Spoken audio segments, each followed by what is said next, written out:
পিছাপিছি করবি না, সময় হলো যে।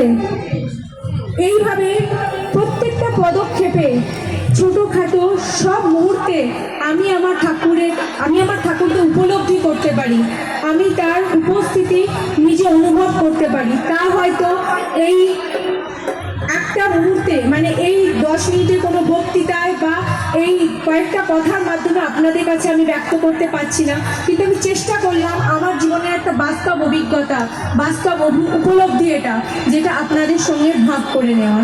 তাই সব শেষে এখানে উপস্থিত সকল মায়েদের, দাদাদের উদ্দেশ্যে আমি একটাই কথা বলতে চাই, যে যারা এখনো দীক্ষা নেননি, যারা এখনো সৎ নাম গ্রহণ করেননি, আসুন আমরা সকলে মিলে সেই দীক্ষা নেওয়ার কাজটা সম্পন্ন করি, আমরা সকলে ঠাকুরের হয়ে উঠি।